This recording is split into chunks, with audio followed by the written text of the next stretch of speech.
Hey guys, welcome back to the channel. I'm John Anderson. I have over a decade of experience working on and riding ATVs and UTVs.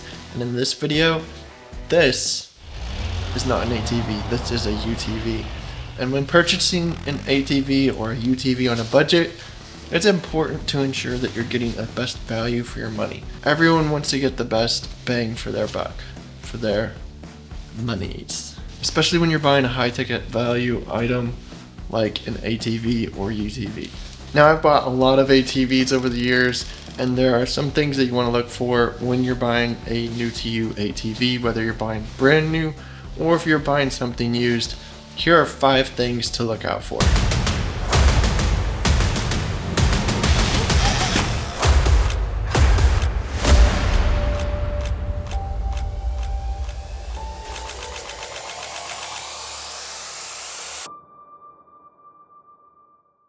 There are a few things to keep in mind when you're trying to figure out should you buy a used ATV or a new one. Opting for a used ATV can be often the most cost-effective choice, and it typically comes with a lower price tag compared to buying new.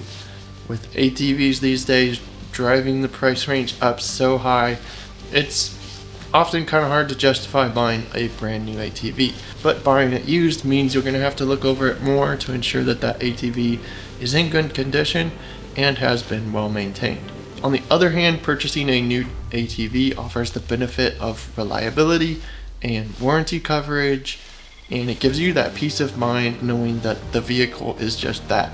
It's new. Generally, you can drive it off the lot, start using it right away without worrying about anything, and if anything does go wrong, you can just bring it back to the dealer. Warranty's gonna fix it, cover the costs, they're gonna fix any issues with it within that warranty period. New ATVs often come equipped with the latest features as well, but the decision between buying used or buying new depends on your individual preference and, you guessed it, budget constraints. So for this video, I'm gonna be looking at this as if you were to buy a used ATV, because we're talking budget friendly, right? Not everyone has an extra $10,000 sitting around, right? First, when you're looking at buying a used ATV, you're going to want to consider the condition of it. Obviously, opting for a used ATV is going to reduce your costs, but it's essential to thoroughly inspect it for any signs of wear and tear. On used ATVs, you're generally going to want to check things like any damage done to it. Has it been rolled? Are there any dents and scratches that are not going to affect it too much? But do look out if it's been rolled, or inspecting the handlebars. If they've been bent, it gives you some signs that it may be rolled. If any of the fenders are crunched or cracked, it may have had some impact with some trees or something that's going to have maybe some structural issues. Who knows? If there's anything like bent handlebars, bent bumpers, or bent racks, this is going to kind of give you an idea of what it's been through. Also, you can check for rust. If it's anything more than just surface rust on the nuts and bolts and things, frame rails, then I probably wouldn't go for it. Surface rust is normally okay. It's gonna get some rust over time, but if an ATV has been through water or been left outside, then there's likely gonna be a lot more rust on it, which is gonna lead to more repairs later on. Do keep in mind that when you're looking at a used ATV, you have no idea what the history is on it, so checking it over is very important to make sure that you're getting the best bang for your buck. I like to go for a test drive, test the engine and other mechanical components to ensure that they're in good working order. You can also ask what the maintenance history has been on it, whether it's been regularly serviced and maintained, or do they just do it once a year or every other year, or do they even do it? Have they ever changed the oil? You can check the oil, but be sure to take it for a test drive as well. How does the engine run? Does it run smoothly? Is it quiet? Is it making any weird noises? Just checking things over like that to make sure you don't get home with something that could potentially be a money pit. Alright, the second thing is to evaluate the ATV's performance capabilities. While we're working with a budget here, it's still important to look for an ATV that can handle the terrain and activities that you plan to use it for. Is it just going to be around the yard, just a yard machine? Are you going to use it on trails? You're going to use this for a workhorse or on the farm or property to pull things, to haul things. What is the use case scenario for your particular machine that you're looking for. And the things you're going to want to look at are things like engine size, suspension, what type of tires are on it, or what type of tires you're looking for to handle the terrain and type of off-road riding that you plan on doing, or if you want something more like turf tires to not tear up your yard around the house. Look around at different ATV models, different brands, compare their specs to find out which one is going to give you what you're looking for performance wise and affordability. There's a lot of great ATVs out there, but if you're looking at something to do yard work with it, you're not going to want to get an ATV built for mud holes. And the same thing goes for not getting a specifically built ATV for mud to just go on leisurely trail rides. It's not going to be as comfortable. You may not want a little mid-size ATV if you're looking to go crawling rocks or hitting mud holes. And the same thing, flipping this again, you don't want a massive 1000cc just for yard work.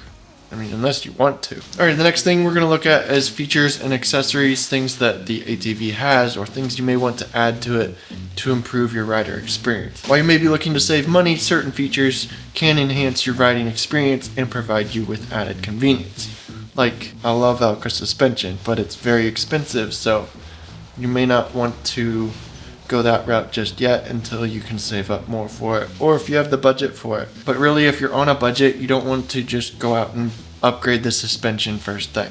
But there's some other things we need to look at first. Look for ATVs that come with features like electric start, automatic transmission, and four-wheel drive as a baseline for your ATV. In my opinion, every ATV nowadays should have power steering, but that's just me. I love power steering. It's so great for running in four-wheel drive on technical terrains. It just helps with not having so much rider fatigue after a day of riding. A couple hours, you're going to be worn out if you don't have that power steering. So consider things like that. Power steering, automatic transmission versus a manual transmission. Are you going to want to be shifting all the time because you like that sort of ATV, or you don't want to bother with that, you just want to enjoy the trail? Then you may want to look for automatic transmission. Also, four-wheel drive. If your ATV is just two-wheel drive, if you want to go out trail riding, it might be a little more difficult to get through. Four-wheel drive is going to allow you to crawl through more places, and also adding in that differential lock feature, you're going to be able to get through even more places. You can also look at accessory upgrades like the racks, winches, hand guards, heated grips, seat upgrades, storage additions. You're going to need to consider whether these are upgrades that you need, or if you can just justify the additional cost to add those once you buy the ATV, or you may need to wait a little while to save up for that. If you're working with a budget, you're probably not going to want to spend another $1,000 once you've bought your ATV to go ahead and outfit it.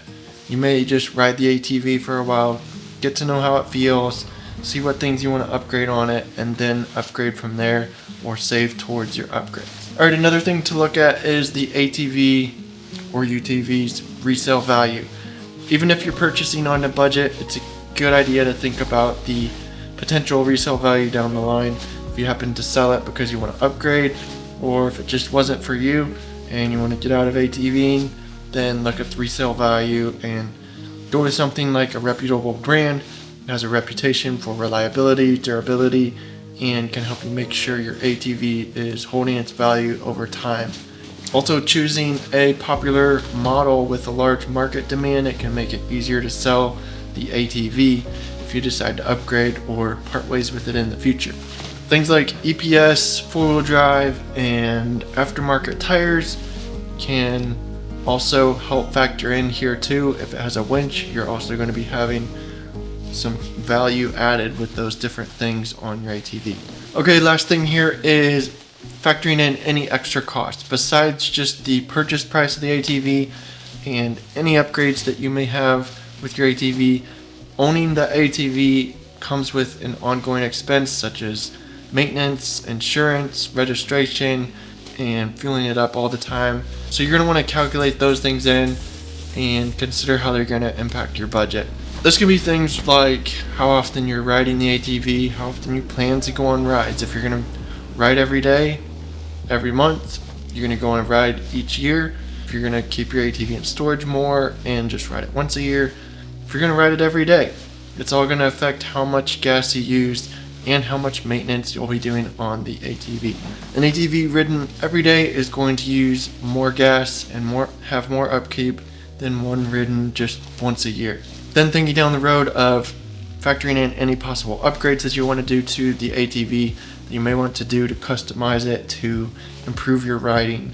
Once you consider all these things, factor them all in, you'll be well on your way to find an ATV that fits in your budget and fits your needs just for you. Hope this video was helpful for you guys. Be sure to subscribe, follow along here on the channel, and I'll see you in this video next on top 10 things you need to maintenance your ATV. If you don't have an idea of what that could be sure to check this video out, and I'll see you there next.